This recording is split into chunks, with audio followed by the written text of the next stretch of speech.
Chris. Heath. Buenos dias. I like the pronunciation you put on my name. Yeah, the trill there, yeah. It was quite fancy. Yeah, gracias, mi amigo.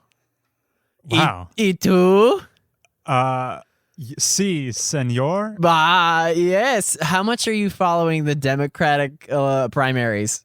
I guess not closely enough if it's at all related to this conversation. Yes. So, if you had been paying attention, you would have known that candidates Klobuchar and Steyer were unable to name the president of Mexico.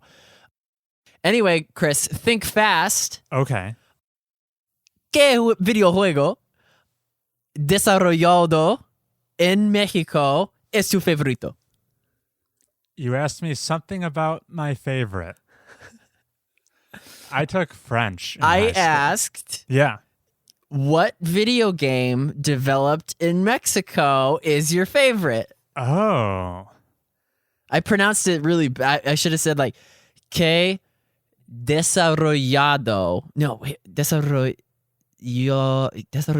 Yeah, that's developed.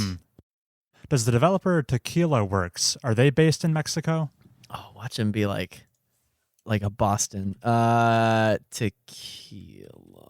Works. Oh, they're in Spain. Spain. Ah. Classic mistake. I'm drawing a blank on Mexican game developers. Which is fair because there's like only 7. Okay. And the 6th one will surprise you. I looked this up this morning. It sounds like you're giving me the name of a clickbait article. No. The 6th Mexican game developer will surprise you. Yeah. Hombres hate it. It's Kerbal Space Program. Whoa. Yeah, so there's only like a few games. This one's from like 2002. It was a head-to-head game for the Neo Geo. And then this one was like an NES game. There's so few Mexican games we have heard of, with the exception of Kerbal Space Program. Right. Very interesting. So that's your, for any of our Mexican listeners listening to Mobius Tubes, or as they know it, Tubos Mobius, being recorded on February 15th, 2020. Chris, how you doing? I'm pretty good. And this is episode 34. Wow. We're getting up there in age here. We are, yeah. We're almost eligible to be presidents ourselves. Yeah. If we went by podcast years, Yeah, definitely. yeah. Very good. All right. I like that opening bit quite a bit. Shall we get into what we've been playing / watching this past couple weeks? Yes, starting with you. Okay. All right. Sit down, Heath. It's going to be a long one because I have a meaty update on Red Dead Redemption 2. There's probably 3 things to anchor you in how far I am in this game. First is my playtime. I've played for 54 hours That's now. plenty. Next, my story progression. I am in the middle of chapter 6. Yeah, that's the one. And then last but not least, how many pedestrians have stopped me to suck out their snake venom? Because last time I was at 2. Now I'm up to 4. Just to give you an idea of how much I've played. Now, one of them was actually like a direct repeat of another. So I almost wonder if it was like the game didn't save properly and then I loaded back in and it just repeated itself. Okay. I'm almost thinking that's what happened because I'm getting to the point now where when I suck out a guy's snake venom, I'm running into the same guy. He's like, "Oh, thanks for saving me again," and he's like joking about it. Yeah. So it's clearly it's in on the joke. The game is poking fun at its own ridiculousness. This one guy who has the worst stroke of luck keeps getting bitten by various things. Exactly. Okay, so Red Dead Redemption 2. I've played it a lot. Yeah, first, no spoilers. Yeah, I'm going to keep this spoiler free. I think we've been playing a little fast and loose with the spoilers lately. I'm putting my foot down. I'm going to keep this super spoiler free. Well, this game is much more recent than... what else did I spoil? I feel like we maybe crossed a line on our Netflix Witcher discussion, but I put a note in the description of the episode saying that there'd be spoilers abound. Okay, all right. I like this game a lot. I wouldn't have played it this much if I didn't. Really? I thought you were trying to just get to the end, maybe. No, I'm not powering through it. I'm definitely taking my time, going at a very chill pace, which to some extent, I think the game encourages you to do. Snop and smell the roses, as it were. The minutia Rockstar has baked into this is crazy. There is just one throwaway random event. This guy, he's really sick, riding by me, passing me on the trail, and he falls off his horse. I'm like, oh man, partner, you're not looking so good. Let me take you to the doctor. So I give this no-name NPC a ride to the nearest medical facility, sit him down, and the doctor's like, don't worry, I'll take it from here. You're not looking too good, son. Let me give you some anesthetics. Knock you out. And then once he's asleep, the doctor makes a comment to himself, I think we're going to need to amputate this limb. Oh, I've seen this one. And so in any other video game, that's where the doctor's door would swing close. Your job would be over. You'd carry on with your next side quest. XP rewarded. Rewarded. Reputation went up. But doctor's orders complete. Yeah. Rockstar, you can just linger around, stay in the office, and he'll carry through the entire medical procedure. And you can watch it with excruciating detail as he saws off the arm stroke by stroke. Yeah. And then deposits it in like a trash bin. And then Doesn't he start smoking right after? I think so. Yeah. So, like, the doctor, I mean. Wow. What percentage of players even would find that guy, much less which percentage of players would stick around to watch the whole thing? It just blew me away how much detail they baked into this game. The story is incredible. I like it so much. I almost feel like I'm multi-seasons deep into this award-winning HBO drama. That's the kind of feeling I'm getting from this story because it's so long and much like you would have like a change of scenery between seasons of a TV show, this game also it carries you around from like point to point. And then whatever city you're in for this chapter, it's totally different from the previous ones. The dirt changes from brown to red to dark brown. I mean, I guess you have a point there. Now, I could gush about this game some more, and I'd be happy to, but I almost think some of the more interesting conversations we could have are some nitpicks I have with this game. Some problems, maybe.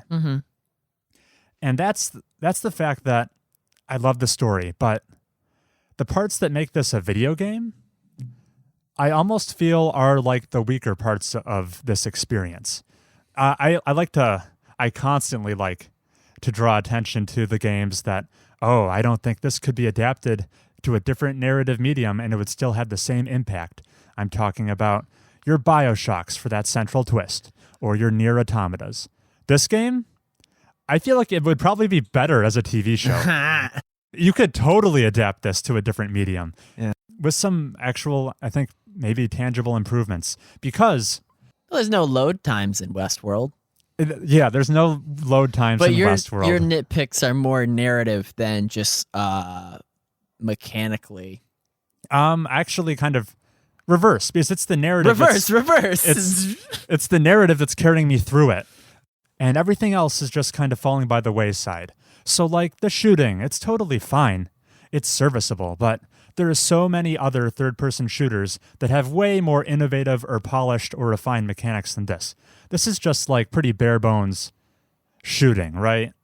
I mean, your Deadeye, you can do some slow motion once in a while, but there's nothing that I would say, like, if you're a new up-and-coming developer and you're thinking about making a third-person shooter, I don't think there's any lessons you can take from Red Dead Redemption 2's shooting that you need to incorporate into your own game. Much like an actual Deadeye, don't look toward Red Dead Redemption 2.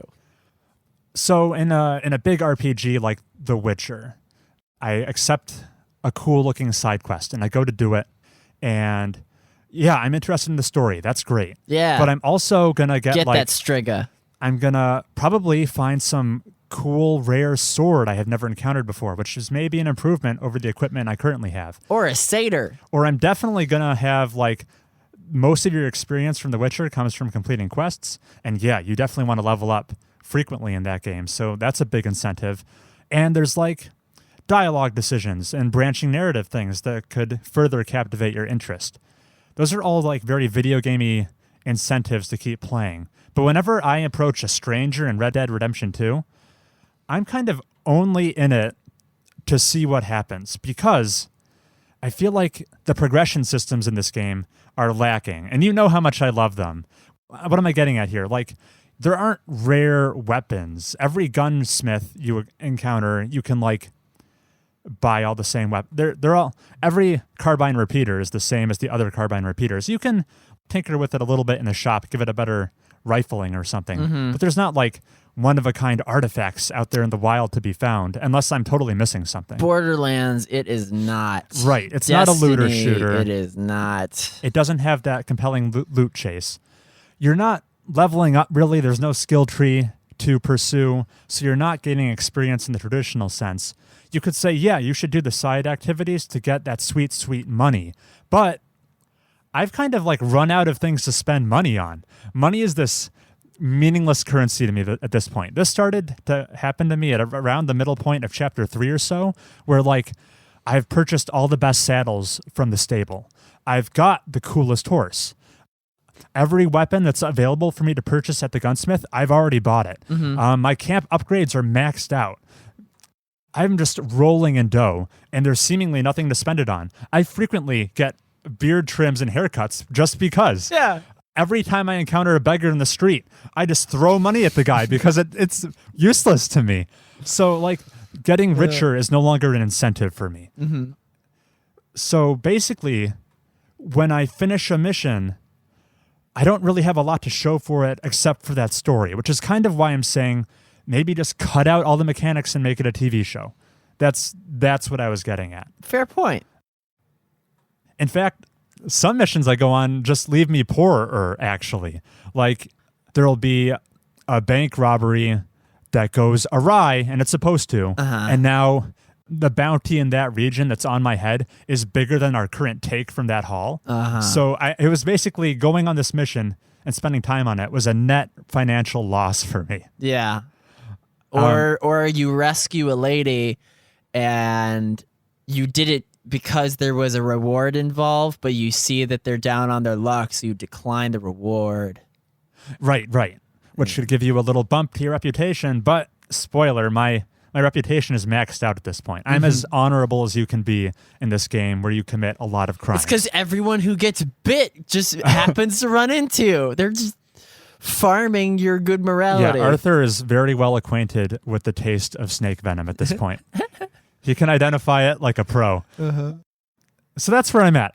I'm going to see it through, totally. But it's not going to be the game where, like, I finished the main story, now I'm going to do all those hunting challenges. I don't think so. I think I'm going to drop it at that point. I'm super intrigued to see where it's going.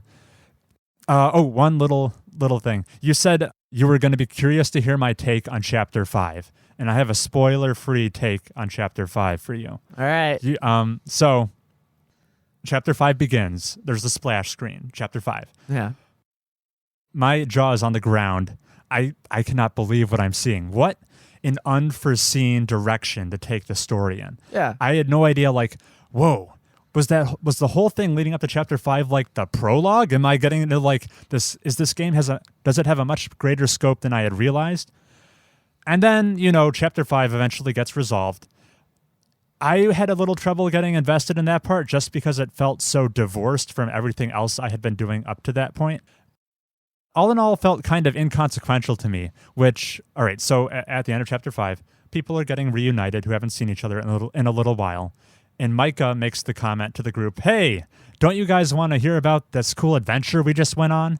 And Abigail basically just says, no, we're good, which basically summarizes how inconsequential that whole narrative arc was to the rest of the story. Yeah, you could remove Chapter 5 and the game would not be like any different. This is true. I see that now. I don't even remember the name of the antagonist from Chapter 5. No, me neither.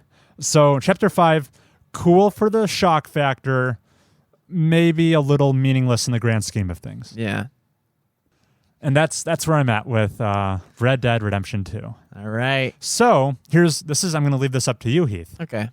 We got a listener email this week on the subject of Red Dead Redemption 2. Oh. We can either tackle it now while the subject is fresh, or we can address it at the end like we usually do with our emails. address it at the end. Okay, it'll be our closer. Yeah. Sounds good to me. Yeah. All right, that's all I've been up to. So let's hear what you've been playing or watching. Chris, what have I been up to? I see you're consulting your notes. Yeah, I'm consulting them notes. Chris, I really haven't been playing. Let me tell you all the places that my Switch has been. Okay. My Switch has been in City Hall. It's been in a museum. It's been What kind of a museum? parked like a American history. Okay. You know, lots of McKinley is overrepresented. And then point being, I've actually just been carrying it around in a pillowcase for weeks on end, thinking like, boy, if I ever have any downtime, I'm just gonna whip this out.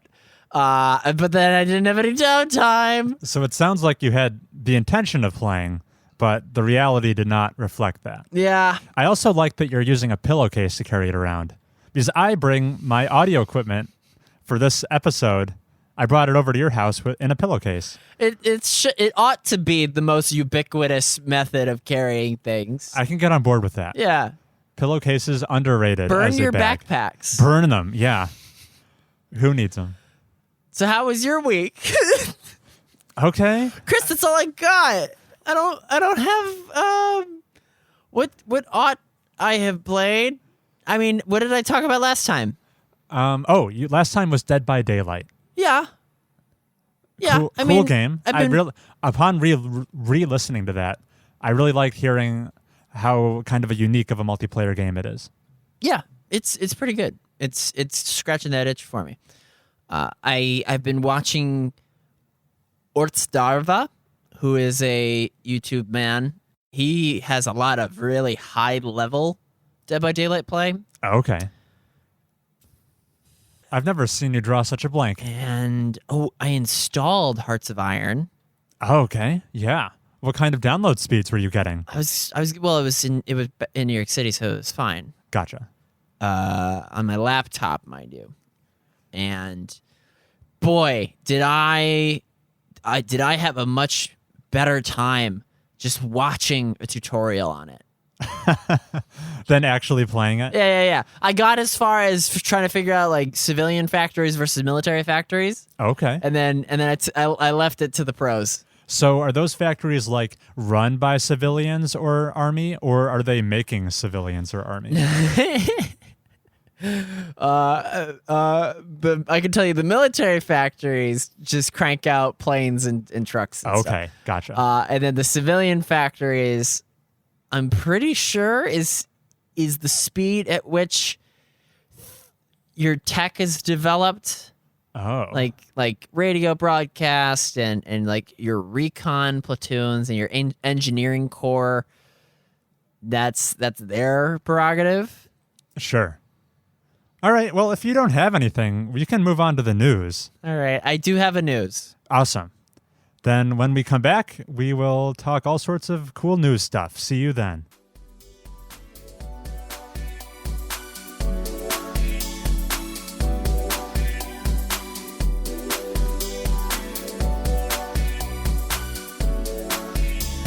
All right, Chris, I'll kick this off just to contribute a slight amount. Yeah, this episode has been lacking on your sweet voice. I friggin' led off with a pretty decent, for our metrics, a fantastic opening bit. Sure, but I mean, it was like 2 or 3 minutes. It was, and I'm about to follow it up with maybe like 3 or 4. All right. HQ Trivia is officially dead. What? It's officially dead. Yeah, Oh. they're shutting down. They laid off all their staff. Yeah. So, like, End of an era. the service is closed? You can't download the app? Yeah, the game's done. Yeah. I think no future games. Yeah. They Vined it. In fact, one of the co-founders of HQ was Vine. Oh. He's just a death knell for app development. Consistent track record, you Yeah. could say? Yeah. Well, how these past couple months, how frequently would you boot up HQ Trivia? Close to 0. Okay. Yeah. So you killed them. You were their, I did. You Yeah. were your sole. You were their sole active user, and you left them hanging out to dry. Yeah, once they saw that Heath was not logging in for his consecutive days extra life, they battened down the hatches. In retrospect, and here comes my eulogy. HQ Trivia was innovative with its synchronous gameplay and caught not Pokemon Go levels of notoriety, but had the potential to in its heyday, and it only really fell apart due to, and I can't, this is me talking out of turn, but I want to say that it's like monetization played a factor and lack to innovate. It was still the same show with the exception of the guests that would come on. Maybe things could have changed up if there was a more engaging asynchronous trivia part of the game. They did innovate by having like HQ Sports and HQ Word, which was like a Wheel of Fortune style game. But that was not enough to write the course, and it's sad to see it go. It leaves behind the legacy of hey, trivia is a workable entertainment platform. As much as like Trivia Crack is Trivia Crack still around? Unsure, but we'll get back. But to yeah, it. trivia is huge. Jeopardy is a big deal. Yeah, Jeopardy's a huge deal. Yeah. Oh, our hometown Rochester. There was just a guy participating on Jeopardy the other day from Rochester. He won one round and then lost. Okay. So he was champion for a day. I think he brought home like $13,000. So a nice little boon there. I don't know him, but I have a software engineering friend who worked with him. Oh, cool. Yeah. Okay. That's good. I'm glad he represents. While we're having our game eulogies, I have a smaller deal game. Oh, did another one die? Shutting down its service. You're not going to care about this. Probably none of our listeners are going to care about this. But there was one game, came out in 2016, I think only on the PC, called Duelyst. It was like a kind of a Hearthstone clone, but its gimmick was there was actually like a grid you could like move around on and stuff. So an extra layer of like board gaminess to it. Duelyst with a Y, by the way. It had a really cool pixel art aesthetic to it. It was free to play. One of the most generous free to play games I've ever played. I played it a lot back when it was out. It is now shutting down in early 2020. Like the devs are refunding any in-game transactions you've made recently. It's going to be closed. You won't be able to play it anymore, and that's going to be it for Duelyst. All right. Which, I mean, video game preservation is a thing. Yes, it is. And with examples like this, it goes to show how much better video game preservation could and should be. Yeah, we still have lost your Advanced Wars clone. What was the... Reign of Swords. Yeah. You remember that? We still don't have Reign of Swords. That. It's crazy. Not to mention like really high profile examples like PT on the PlayStation 4, Hideo Kojima's would-be Silent Hill game. Like on eBay, you can, if you have a local copy of PT installed on your PS4, you can sell that for big bucks because you can't download it. It's worth somewhat more. Yeah. And then that's not even, forget the games that you just can't access anymore. There's also things like updated versions of games. Like no one can experience the way Destiny used to play years ago. There's just the current version. There's no legal channel to like, hey, when this came out on launch day, what was it like for people playing this? That version is erased to history. Yeah. And it freaks me out that even in 2020, like big pieces of art that get released to the public can still be these ephemeral things that disappear. Yeah. Should we be backing these up? I am backing them up actually. Yeah, but those are just the MP3s. Should we back up like the waves? Oh, this podcast you mean? Yeah. Oh, I'm sure it's fine. It's all the final copies are sitting on my very old hard drive in my PC at home that could shut down any day. Yeah. And there's like a mosquito coil on top of it. Right. But we're hosting them on a website. I'm surely that website will never get taken down. No, it's going to be eternal. Yeah. All right, so we say goodbye to HQ Trivia and Duelyst. Support your local trivia scene. Bailey and I are going to go to that place on Sunday. Okay. The taco place. Oh, nice.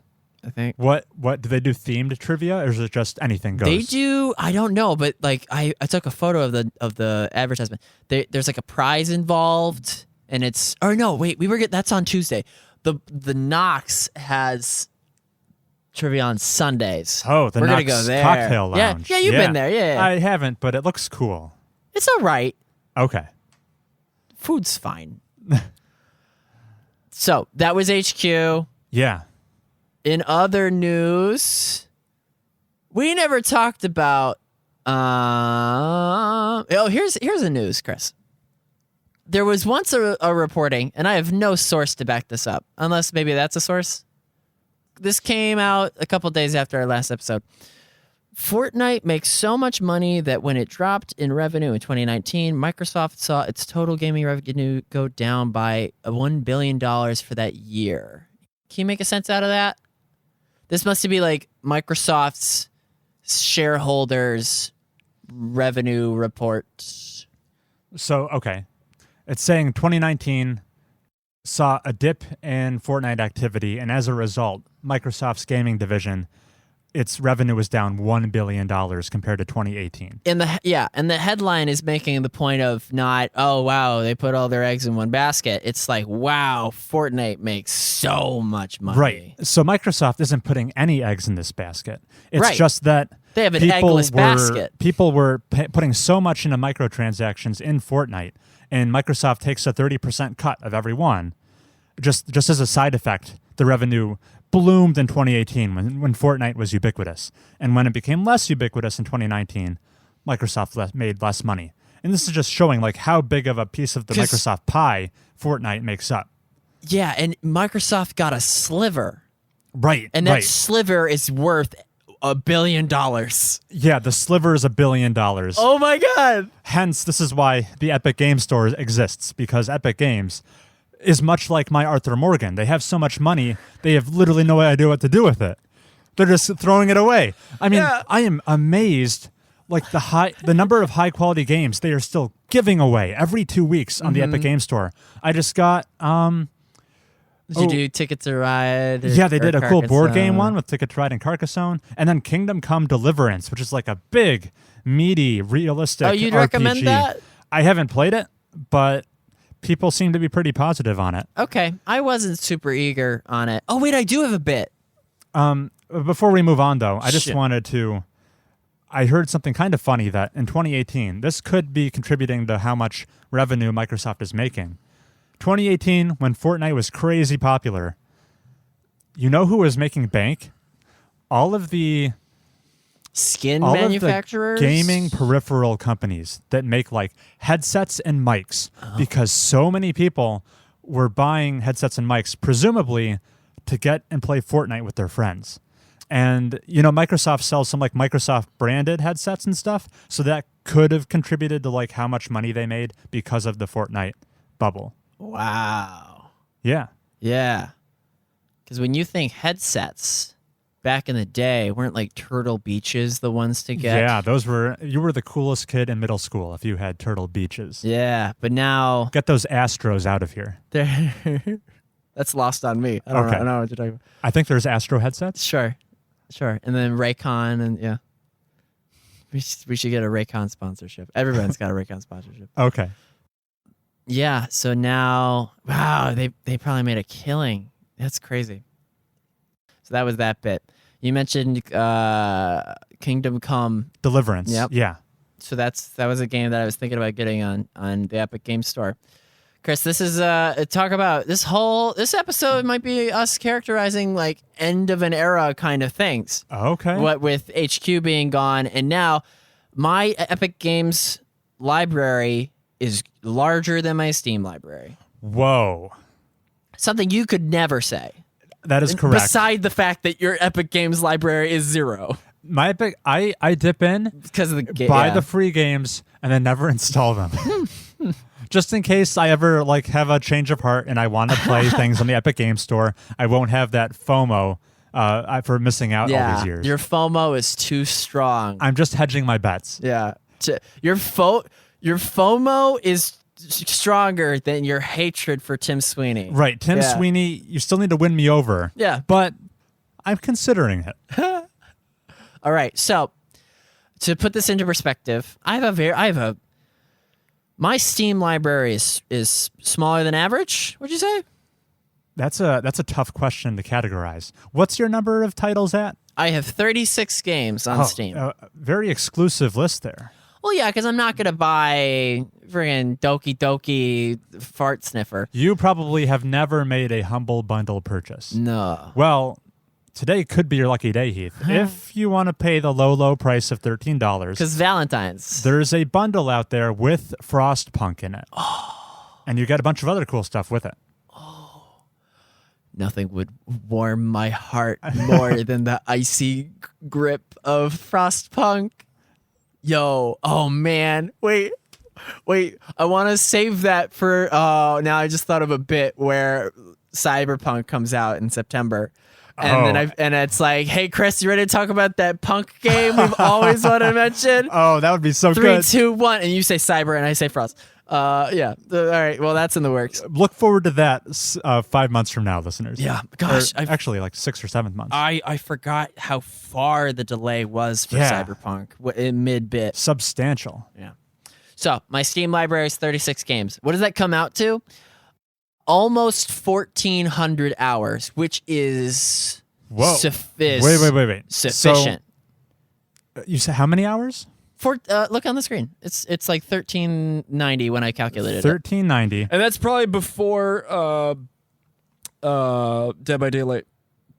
1390 divided by how many games? 36. 36, which means your average game playtime is about 38 and a half hours. Which is definitely not distributed equally. Right. It's not a normal distribution. Civ 5 is 500 plus hours. I think I've looked at my stats. I think my average gameplay time is about 14 hours. Right. Which is half of yours. Mm-hmm. But that's just because of like Total War and such and such getting. I mean, Witcher 3 was like 200 hours. Yeah, it was. Yeah. So we're both monoliths to some extent. The first game I ever purchased on Steam was Papers, Please. Oh, a Lucas Pope game. Yeah. Would you recommend I play that? Yes. I have a f***ing meme here that I can't, not that one, that you wouldn't get because you haven't played it yet. No, I don't get this meme. You don't get this meme. You might get it if you look at it hard enough. I don't think I could. I'm missing 2 layers of context here. You're lost. On both the right and the left side of this meme. That's friggin' TikTok. Yeah, but and that's iFunny. Bailey has iFunny. I didn't know what iFunny is. It's just like it's another source of lols, but it's definitely not God Reddit tier. Okay. Anyway, now I should with the addendum. Papers, Please was my first game ever bought on Steam, but we were playing Terraria on Mom's laptop in early 2013. Okay. So that's the origins of Steam. Origins, because that's another digital distribution platform. Yeah, I was gonna say GOG or whatever. Anyway. There's another one. Yeah, that's another one. Epic Games. My first game on that was Transistor, as you clearly know. Yeah. I only have like under 150 hours in Epic Games.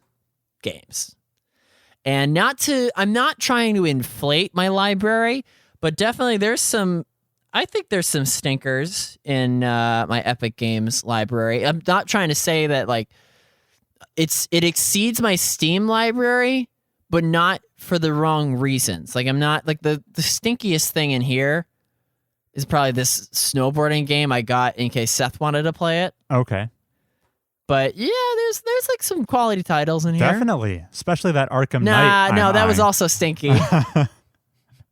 Sorry, I spoke over you instantly. Anyway, so Chris, what are your thoughts now that Steam is my second favorite online games platform. I feel like it cements my fandom. Yeah.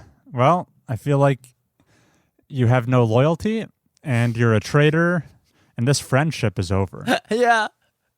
Oh, that's a bummer. All right, sidebar. Did you ever sing like a rap celebrating the Epic Game Store on this show? No, not yet. No, I was trying to workshop it. I sung it to you. Okay, got it. That didn't actually happen, but you mentioned it. Yeah, I was like... I was having weird deja vu where I wasn't sure if that happened or not. Okay. Okay, so and we gotta keep on chugging with this news. Did we mention how Reggie Fils-Aimé blocked the Nintendo logo change? This came out kind of recent. I know nothing about this. Oh, okay. So Reggie Fils-Aimé, we're talking about Nintendo culture.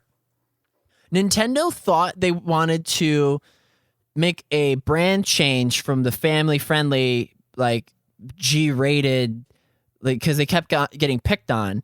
They wanted to appeal to like a more attitude era consumer. So they were considering doing a logo change and age it up, but Reggie declined it. Okay. Because he was still working there? Yeah. Okay. Of America. And this is just like a artist's rendition of what they thought it would be. Doesn't this look so trashy? It's just like regular street graffiti. And clearly it wouldn't have been this bad. Yeah, this does not do it for me at all. Well, no, it didn't do it for Reggie either. Yeah. But he made the right call. He did. So that was something we just another feather in his cap is full of feathers. Reggie did such a good job.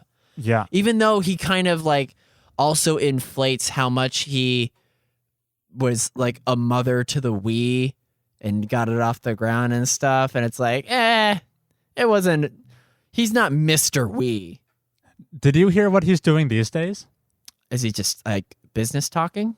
No, he's a professor at Cornell. Super cool. Yeah, man, I'm so jealous. I wish I could go to one of his classes and be like, my professor is Reggie Fils-Aimé. Yeah. Oh, dude, imagine if you slept in late and skipped Professor Fils-Aimé's lecture. Man. People would pay. That's worth tuition. Yeah. That'll cover tuition alone. Cool. Okay, cool. So, yeah, Reggie's at Cornell. Is Cliffy B teaching at Arizona State? I do not know the answer to that. We should check. Quick, make more jokes about bad developers, like teaching at like Everest University. Nah. I just made. I don't want to throw anyone under the bus. I went there. Yeah, that's all we got there. Next up, Evo, baby. When's Mahvel, baby? You know what When's Mahvel is from? I do not know. Okay, I don't either. It's just it comes from I got it from the Super Best Friends because they love fighting games, and one of the fighting games is Marvel vs. Capcom. 2, 3, Infinite, like as you're familiar with. Yeah. And they're because you know how like the fighting game community, the FGC as it's known, is not the typical video game players.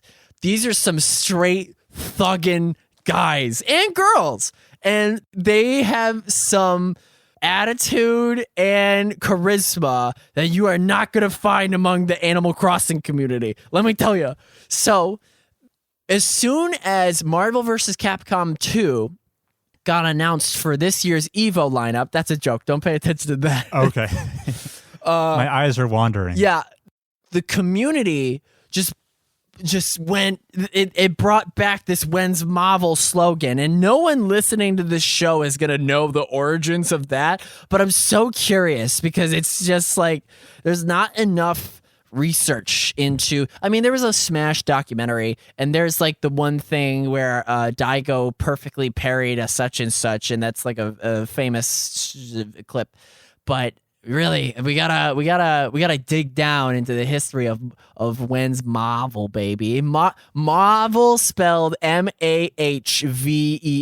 It's supposed to be like Marvel, though. Yeah. Yeah. Okay. But then they're like, when's Mahvel, baby? Okay. So So we need a Mahvel origin story. We do, because I can't explain it. No one's told it to me. Evo 2020 is very similar to last year's Evo, with the exclusion of Mortal Kombat because it didn't really wow anybody, and the introduction, the retro pull of Marvel vs. Capcom 2. A total snub to Marvel vs. Capcom Infinite. Remember the janky but looker? Maybe a deserved one. Yeah.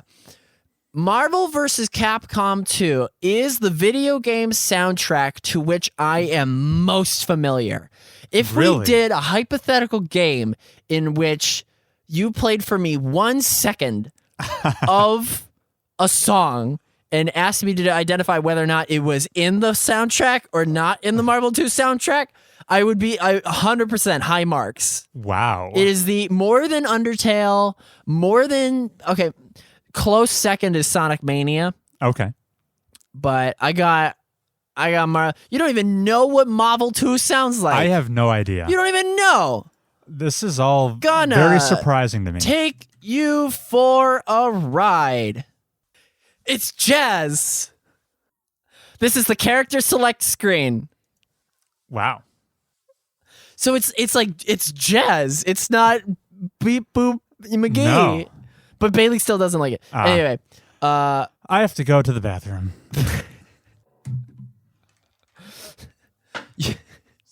I was going to make a Marvel vs. Capcom 2 joke, number 2, but he was already gone. So there's that. So people were just making fun of how the Evo lineup is so far removed from the super edgy, serious fighting game fisticuffs for the championship kind of attitude. Okay. And how they're going for like the really fun, jazzy old game, and they cut out super fatality, Mortal Kombat, and they're keeping Smash Ultimate and Uniest and all these games that, you wouldn't expect from years prior. Yeah. So that's what this joke is. It's like, I'm loving this year's Evo lineup, and like, this isn't even a game. It's just 100% juice. Okay. That's a movie, right? Yeah. Cooking Mama Cook Off. Yeah. Ape Escape 3. Yeah. Kirby's Dream Course. Sure. I like it. Isn't this a book? Billy Hatcher? I don't know. It's 100% juice.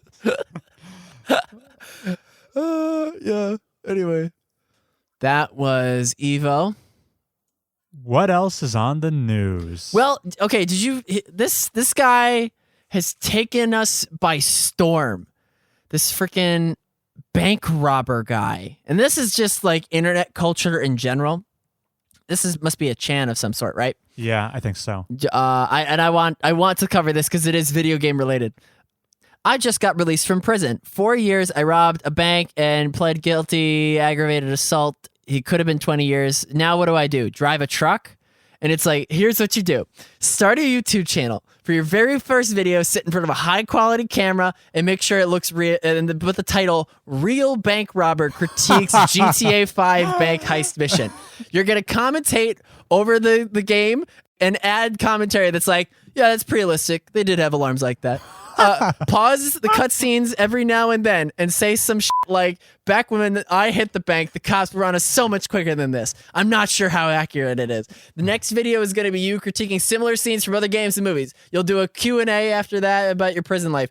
Before you know, you have a 350,000 sub count and growing, and all you do is talking to a camera about prison. Enjoy making more money than all of us. And it's what he did. This is real. Former jewel thief reviews GTA 5 jewel heist. Larry Lawton. I saw this on Instagram this morning. How many subscribers does he have? Yeah, quick. All right, here we go. But like a perfect, you can do anything. He's not quite up to 350K subscribers. Oh, a measly 270K. Yeah, 270K. So he's well on his way. But yeah, that was 3 weeks ago.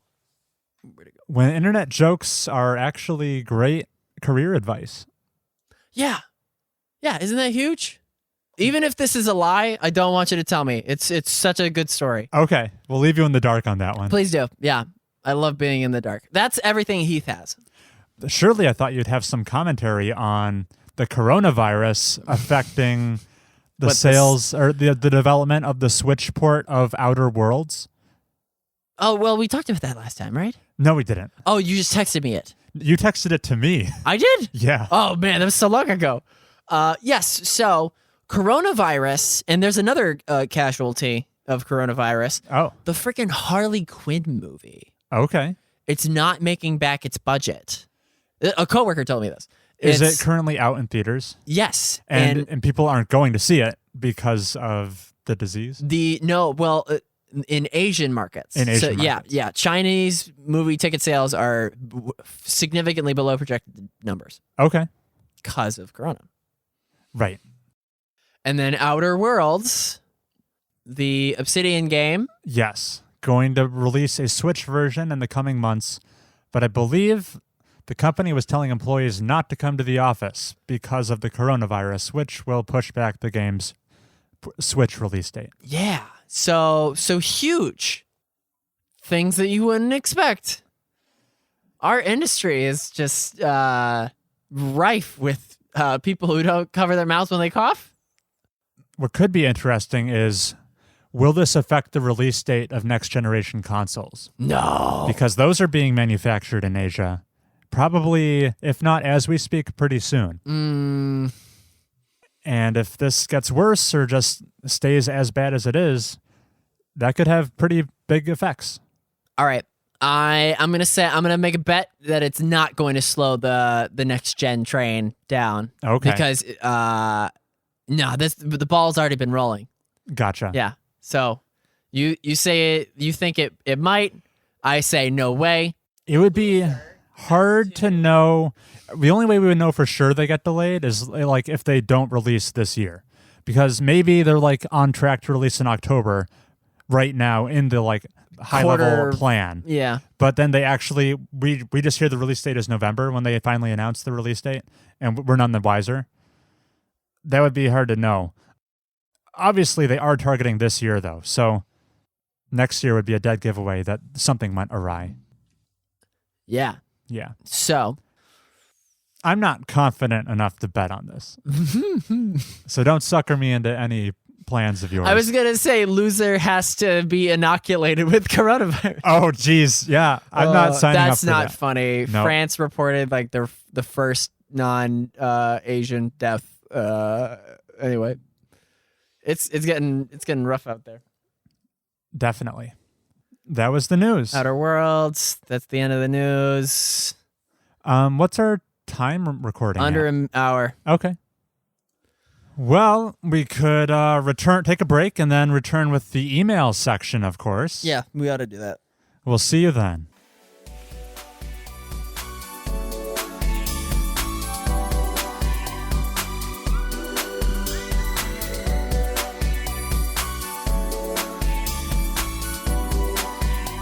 And we're back. We're back. All right, Heath, we have a great email to answer today. But first... If you want to send me emails! Wow, that was some enthusiasm. Yeah, if you want to send both of us emails, we promise we'll read it on the air. Guaranteed. And you can do so by writing to us at the following email address, mobiustubespodcast@gmail.com. That's mobiustubespodcast@gmail.com. Also, I'll just plug ourselves right now. Feel free to write us a review if you like the show. It would really help us. And here's another thing, a call to action.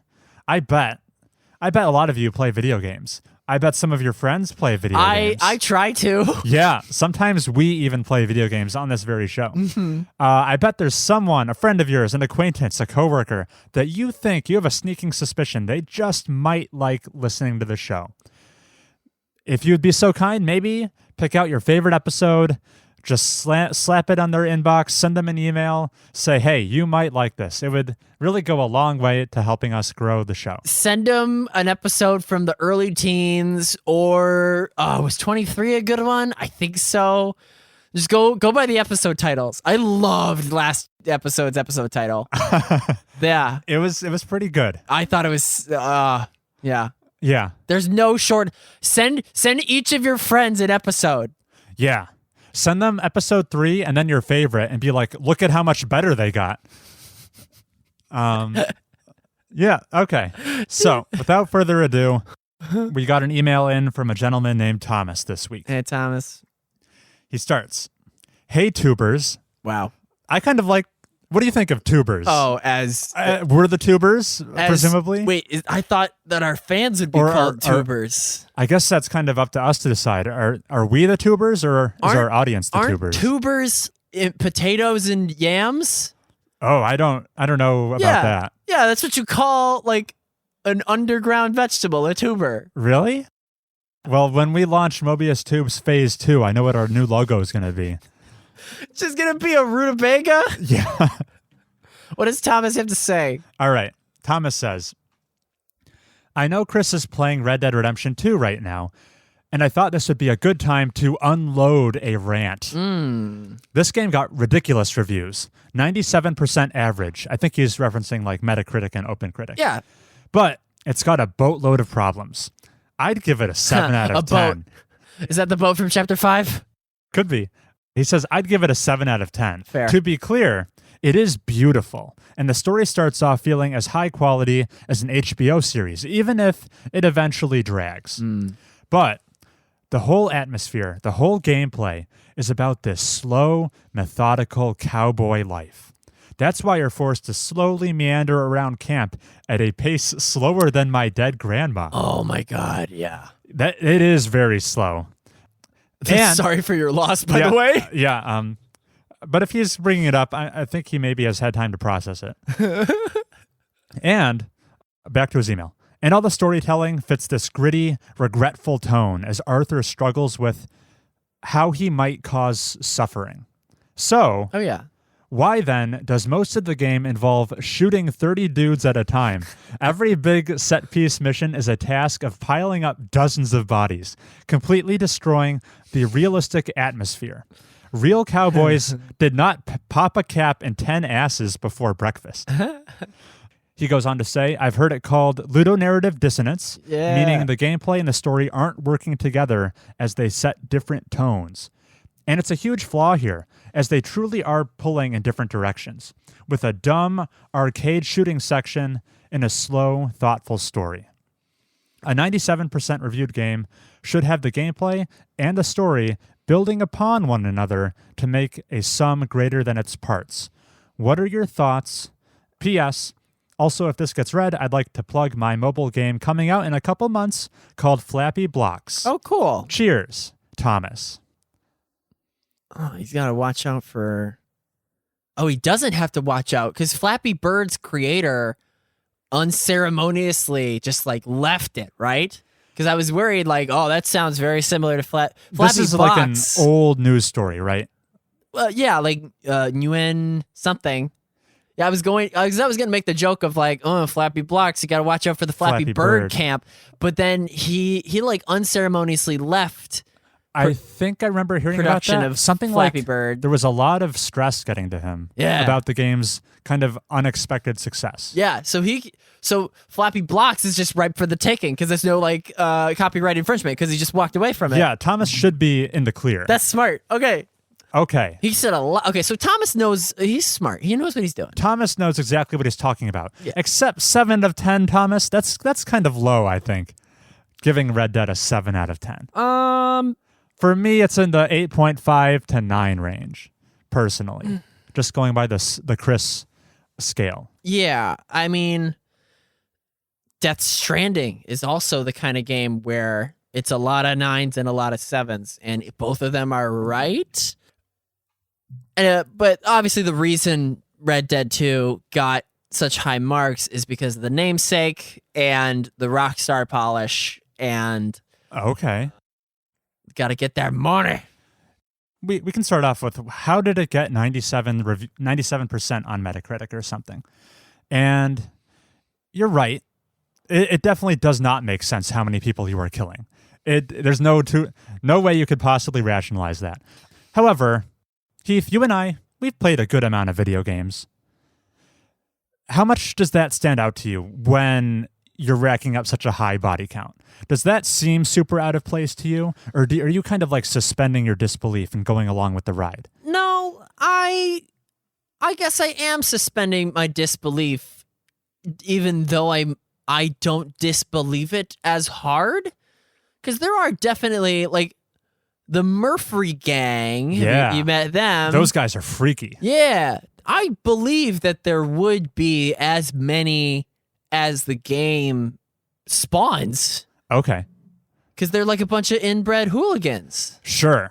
But you don't have trouble disbelieving that Arthur Morgan, a lone gunman, can single-handedly face off against a dozen of them and come away relatively unscathed? I mean, this is a popcorny, pulpy entertainment trope, you know, the plucky hero just shrugging off bullets as they nearly miss him. Uh-huh. But what I was going to say is, when I'm in the thick of it and playing in the heat of the action, the ludonarrative dissonance doesn't really creep up on me in the thick of it. And the people reviewing games presumably have played quite a few video games, probably. So they're like us, I'd say they're relatively kind of, they've built up a tolerance to it. They're kind of blind to sometimes how dumb of a situation or unrealistic of a situation video games could put you in. I have a great comparison between movies and games and why the former does not work.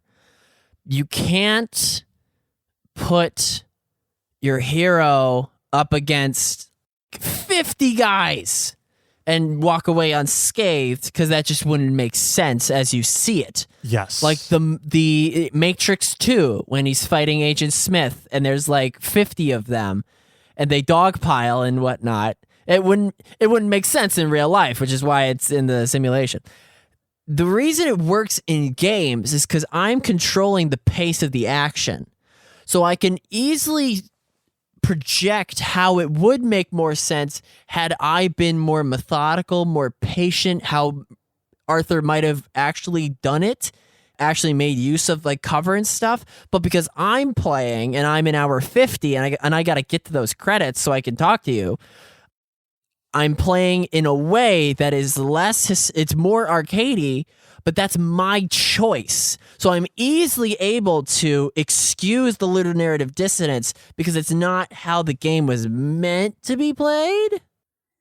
Meant to be played. Yeah. So you're saying it's almost like a metaphor for what's actually happening? Yeah, so Thomas is like, oh, but how come these cowpokes are killing away like 30 of Odell Beckham's? Wait, why did I... O'Driscoll's. Odell Beckham. Odell Beckham. Isn't he a basketball player? I don't know. I think so. How come he's killing Odell Beckham's gang by the truckload?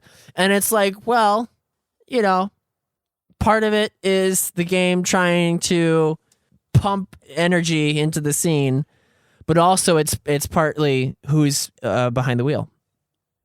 That's where I'm coming from. I'm not sure I'm fully grasping what you're saying. I'm saying that I doubt Thomas is playing apprehensively and making good use of cover and whatnot.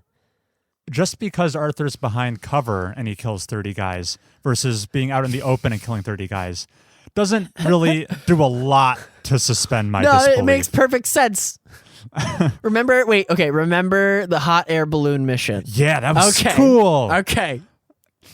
When you're up there, you get a beautiful view. That mission makes no sense how he's taking out guys on horseback, and isn't there like a wagon with a Gatling gun in the back, maybe? I don't think so. Okay, because that would have just obliterated the hot air balloon.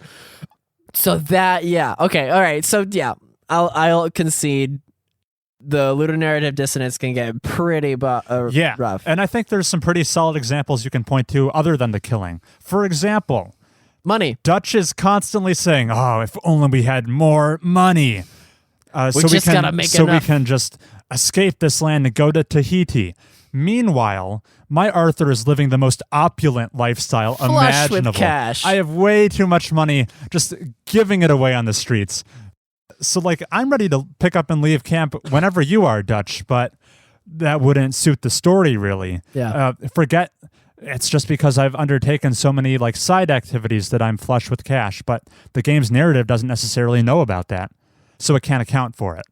And then also, okay, I'm not an expert on punitive measures back in the 1890s, but when Arthur rolls up into town for a story mission, shoots up half the police force, leaves, and has like a $80 bounty on his head. And then, so that's to incentivize the bounty hunters to come track you down. Yeah. But then Arthur walks into his nearest post office, plays a reverse Uno card, pays off his own bounty, and they're like, you're good to go, sir. You're a free man. Like, that $80 wouldn't even cover the cost of the funerals of all the guys you just killed. Let alone the training and pain and suffering. Plus, it's like painting this narrative where if you have money back then, you're above the law. The laws do not apply to you. Who was the Italian guy from episode Bronte. 4? Yeah. Yeah, Anton Bronte or something. Something with an A, Bronte. Yeah, he's super rich and yeah. Now, from a video game standpoint, it makes perfect sense because if you couldn't pay off your bounties, you'd just be perpetually wanted. Either that or you spend the rest of the game in jail. Mm-hmm. And it serves as another source for spending money, of which I'm saying there aren't enough to begin with. So that's another good sink for your dollars, paying off bounties. From an enjoyable game standpoint, yeah, this was the right call, Rockstar. You should be able to pay off your own bounties. But ludonarrative dissonance, yeah, it does not make sense. Micah is the most realistic character. Oh, really? Wouldn't you say? He's a hothead and he likes to get into fights. Yeah. But he's the one that most frequently gets into trouble and isn't able to sidestep the consequences. Okay. I would say. Sure. Yeah. That makes sense. But yeah, so I guess getting back to Thomas's question. Yes. How could such a well-regarded game not account for all these quote unquote flaws? And I think you could say that the fact that we got a video game with such a, I guess, serious, slow and methodical paced story is a sign of progress, and that maybe the gameplay mechanics haven't caught up with the stories games are trying to tell. So that inconsistency currently emerges for us because, yeah, games are trying to be taken seriously with this really cool story. But the mechanics Rockstar is currently used to implementing are still shooting mechanics. If they had more robust other gameplay systems in the game so that they weren't so frequently every story mission you encounter involves a shootout. Yeah, or a lasso horse. Or a lasso horse. Or if they had something a stealth dynamite. Stealth dynamite, sure. If they had more things for you to do other than kill mercilessly, then we'd probably see the two tones of what you're doing and what the story is telling you about more come into a equal balance. Okay. So, yeah, there's a ways to go. As I think maybe as our medium matures even greater, the really good game designers will be more likely to take those two contrasting elements into account so that when they make a game, the gameplay and the story is a more cohesive package. We're not maybe there yet because, I don't know, we're pretty well entrenched in the ways things have been done for a while. But I think we're getting more indie games, more experimental games that do take this kind of thing into account. So I think it's just a matter of time. In the meantime, though, we're going to give 9 on 10s to the games that are able to do what is tried and true pretty well, sufficiently. Right. Yeah. I would call Red Dead Redemption 2 a very traditional video game. Yeah. I mean, Hollywood loves movies about Hollywood. And audience members love sequels. So, of course, the video game industry is going to love a sequel to a very video gamey game that's also like a single-player adventure. We love that. Yeah. And I guess some of these inconsistencies are coming up because Red Dead Redemption 2 is kind of a half step, where they do introduce these more simulation elements that aren't super traditional, and they do this more slower paced story that is kind of unique. But then for like the rest of the game, it is very traditional video game scenarios where you're shooting a bunch of guys. Here's where you and Thomas contradict each other. Okay. You called the first one, Red Dead Redemption, more arcadey. I did, yeah. But he's saying that this one is arcadey in that there is high enemy count, Right. highfalutin action, but yours is more. You were using the word arcadey as to mean not simulation. That's right. Kind of the opposite of a simulation, more of a fantasy. Okay. And So, he's using it as far as like quantity. I think what he's saying is like, in comparison to how grounded the story is, the actual actions you take in comparison to like what would happen in a cutscene seem way more like out there and ridiculous and arcadey. Okay. On the arcadey spectrum, Red Dead Redemption 1 is a lot more arcadey than Red Dead Redemption 2. But Red Dead Redemption 2 still has arcadey elements to Dude, it. I haven't been in an arcade Okay. forever. I don't know if Thomas is older or younger than us, but if he's younger, then like, what does that word even mean? I was in a barcade recently. Yeah, you went to the thing. Yeah. That was pretty cool. Played some Space Invaders. Oh, cool. Yeah. So great question, Thomas. I hope you found our answer satisfactory. This won't be the last 9 out of 10 despite Some overlooked design stuff that Yeah. clashes between the gameplay and the story. Expect to see more of that. yeah. But expect to see some examples of people pulling it off well also. So that's going to be a wrap for episode 34 of Mobius Tubes. Once again, you can write to us, send us an email at mobiustubespodcast@gmail.com. That's Mobius Tubes Podcast at gmail.com. And we'll be very excited to read all of those on the air. Thank you for listening. We will see you next time in 35 and nothing in between. That's right. Bye.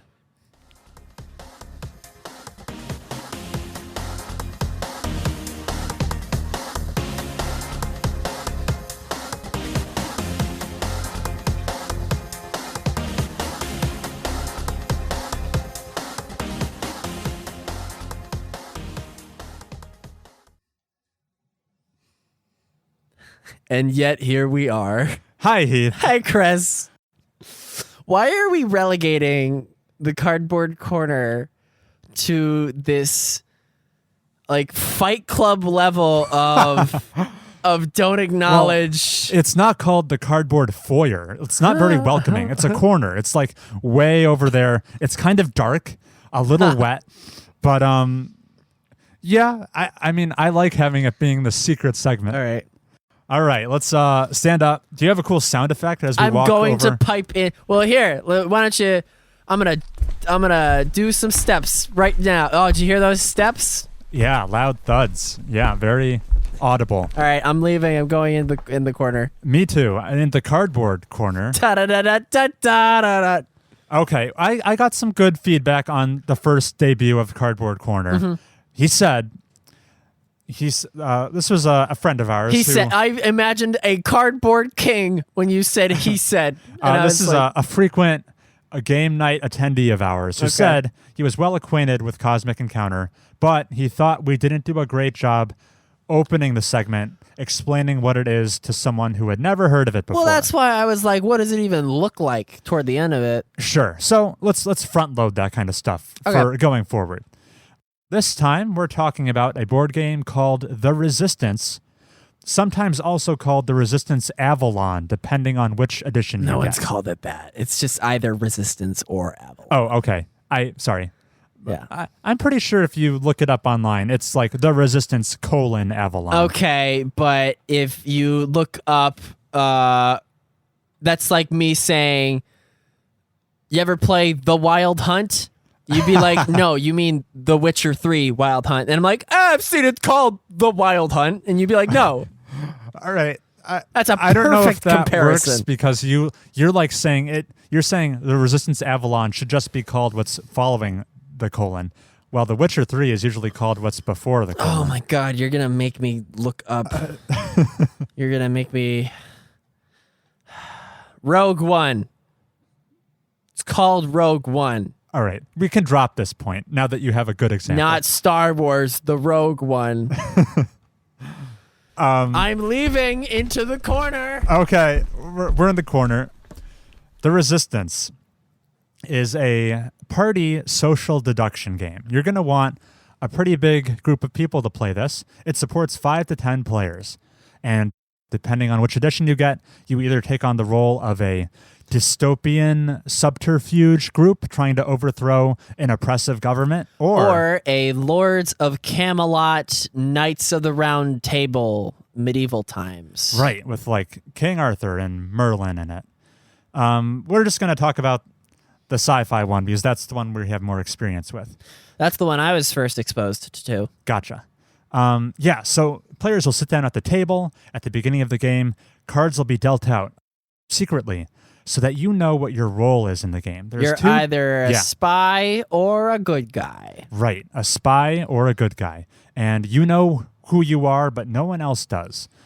Spies are on the same team. Good guys are on the same team. You will be going on a series of missions, trying to pass them if you're the good guy, or sabotage and fail them if you're the bad guy. What makes it interesting, though, is the good guys outnumber the spies, which you'd think would give them a big advantage. But the spies have one trick up their sleeve, and that's that they know who their teammates are. There's like an eyes closed section of the game at the very beginning where only the spies get to look around at the table and identify their teammates. Resistance members are left in the dark. You don't know anything about the identity of the other players. That's going to be your task for the game, figuring out who you can trust and who you think could be a spy. I was first exposed to the Resistance through Freddie Wong. You know, the visual effects guy? Yeah, he makes some great Before YouTube videos. Rocket Jump. Yeah, I know him. They played it in a BTS video for one of their skits. Okay. That's how I first, back in 2012, maybe. Yeah, because the game, I think, originally came out around 2009. And maybe you haven't heard of exactly the Resistance, but you've probably heard of some of its siblings, games like Werewolf or Mafia or Secret Hitler. These are all in the same general sphere of social deduction games. That's right. So like I said, it's a party game, so it's pretty light on the rules. I think you can get anyone to play this game and explain it to them, and it'll make sense. That said, and it has a short play time, which is good. I think our longest games go like 30 or 35 minutes. Is that fair to say? Yeah, but we put way too much onus on the spy loss, but try to guess who the commander is. Okay. In my perspective.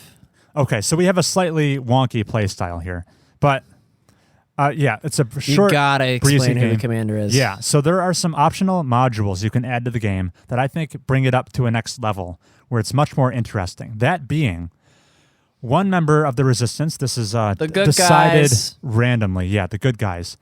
He's called the commander, and he has a lot of information because he gets to know who the spies are, which is unlike the case for all the other resistance members. But Chris, what is to say to stop that person from just blurting out, "Hey, the spies are Debbie and Ryan"? Right, it wouldn't be much of a game if he could do that. What's keeping him in check, though, is in the event that the good guys win a game of the Resistance. Yay, we won. The spy team may make one guess on the identity of the commander, who they thought knew more than they should have during that game. And if they guess correctly, they steal the victory. The spies win instead. So your role as the commander, it's a very difficult, or I guess it's the most high-risk, high-reward role to play during a game of the Resistance. You're trying to feed hints to your team, but do it covertly, because as soon as you seem to have more information than you reasonably should have at any given time, that's going to put a target on your back for the spy team to call you out on. Yeah, I'm close to saying that that's an essential addition. I would call it definitely essential. You could play an even more bare bones, more simple version of the game without the commander, but I would not recommend the game in those circumstances. Yeah, the vanilla is more like Elmer's glue. Right, yeah. In taste. So this is a very social game. Some hard, concrete facts do come out as you're playing. Those are when you see like how many people made a particular mission pass versus who failed and who was on the mission. You have some concrete data to go on, but a significant portion of the game is playing to the table, is observing people's body language and what their arguments are, and if they have any tells. It's a very social game in that respect. So that may or may not appeal to everyone. This is a game where you can get put on the spot if someone calls you out about something that was a little suspicious, you said. Yeah, once you know the norms of being... I'm so good at being a vanilla Resistance member because I just know how I act. Then I don't have to lie at all. But when I am the spy, I just try to forget that I am and pretend to be like, I would be so adamant if I was not on the team and I was a good guy. So then I play that. Right. But that takes multiple hours to like get accustomed to that. Yeah, because you're just getting into character. You know, you need to. The first time I played, you know, you're so stressed out because it's like, oh, if I don't get on this mission, then we're not going to be able to fail it. Right. I do really appreciate how, depending on which role you're dealt at the beginning of the game, you will have to play very differently. Like you said, vanilla Resistance members, you're going to be in the dark the whole game. For you, this is largely like a deductive reasoning game where you're trying to suss out who you can trust. The commander is playing a totally different game where he knows everything already. He's trying to be sly about how he distributes that info, though. And the spies are trying to fly under the radar, not call attention to themselves. And they have this weird push-pull where they're trying to, as a spy, you can be the guy on the team who goes for that short-term gain and fails the mission right off the bat.